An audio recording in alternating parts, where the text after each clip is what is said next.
At DSW, we ask the important questions, like, what shoes are you going to wear?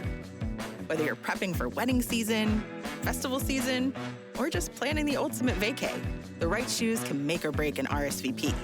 So own the moment.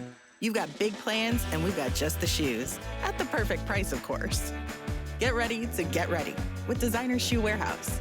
Head to your DSW store or dsw.com today, and let us surprise you. Welcome to Ask Amy from What Fresh Hell, laughing in the face of motherhood, solving your parenting dilemmas one question at a time. This week's question comes from a listener on Instagram who wrote in to say, how do I move past the mom guilt?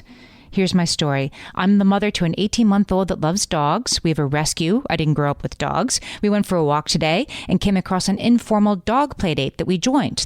The dogs were off leash. I asked if it was okay to bring my child, and the other owner said yes. I stupidly, at one point, let my little one walk away from me. Another dog came to sniff at her, and my dog kicked into full-on protective mode the first time I'd ever seen that. My little one almost got hurt. We left soon after that, and I never let my child out of my arms again. And once I got home, I Googled and saw, no, you should never take a kid to a dog play park. I feel so bad, so ashamed. How do I move on? My final comment question, the dad was there, did nothing, but all eyes went to me, the mom. I feel like it's so easy for dads to be good, like take the kids to the park, and so easy for moms to be bad. Okay, there's a lot here I want to talk about. It sounds to me, listener, like you might be stuck with a little bit of guilt, yes, but also I would argue with a sort of incomplete trauma response. There's a book called Burnout by Amelia Nagoski and Emily Nagoski. They're sisters.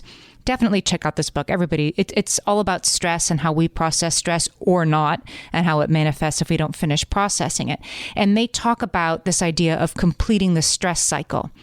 For example, when like a duck gets into a fight with another duck, they would squabble at each other and then they literally shake it off, right? You'd see the duck or the dog or whatever, they shake it off and then they walk away and then they can resume their life. And we as humans skip that shaking it off part. And they argue that when that happens, we kind of stay stuck in the tunnel.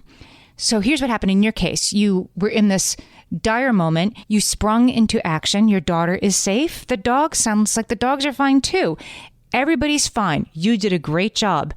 But now you're feeling wash over you the incredible stress and trauma of what could have happened, right? The enormity of your daughter being hurt is washing over you now that everything's okay. It just means you haven't completed the stress response. Look, now you know, okay, next time I won't bring my kid to a dog play date with dogs off leash. You didn't know it then. Somebody who you thought knew better said, yeah, sure, it's fine. So it seemed completely reasonable. It is completely reasonable that you would make this mistake. In our mom guilt episode, if you haven't listened to that episode yet, go back and listen to it.